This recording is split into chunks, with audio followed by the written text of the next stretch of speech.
8,000 نفری بون، 1000 صحابی بون، اشقا پیغمبری بون. خبردن دیار بکر، خبردن دیار بکر. لشکری وقت تیری باش چلا عرض حجاز، بقومندن عیاز هات فتح دیار بکر.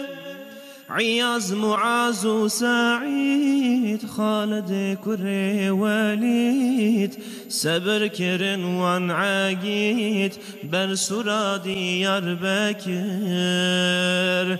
عیاز معاذ و سعید، خالد کره ولید، صبر کرن وان عاقید بر سرا دیار بکر.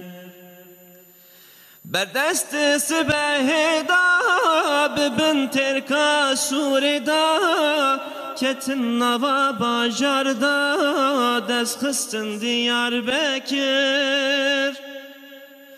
اوان شر دلاور بمزگینا پیغمبر، بإذن رب اکبر فتح بو دیار بکر. 17 سال پشت هجرت دعوت اسلامیت، دنگ قرآن هدایت کت نوا دیار بکر. 17 سال پشت هجرت دعوت اسلامیت، دنگ قرآن هدایت کت نوا دیار بکر.